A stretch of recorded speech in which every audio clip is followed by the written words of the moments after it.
ছোট ছিলাম ভালো ছিলাম, বড় হয়ে বন্ধুদের সাথে ঘুরে ঘুরে কেচিনো খেললাম।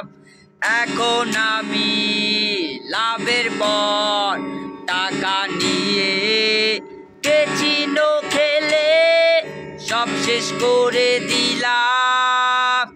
বাপের যত টাকা পয়সা ছিল সব দুই গুণের আশায় শেষ করে দিলাম। এখন আমি কাজে এসে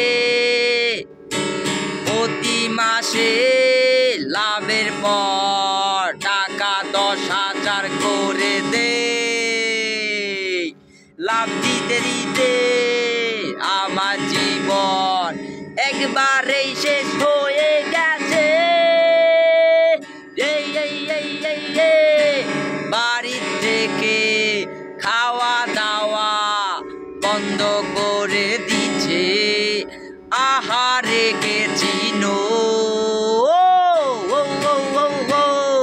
কেচিনো কেচিনো জীবনটা তেজপাতা করে দিল।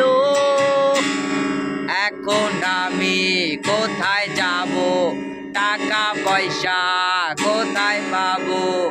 এত টেনশন লাভের পর টাকায় আমার মাথায় খালি ঘোরে। কেমনে আমি ঘুমাবো? সব টাকার চিন্তায় মাথা ওলট পালট হয়ে হয়ে কাজ কাম কিছু ভালো লাগে না।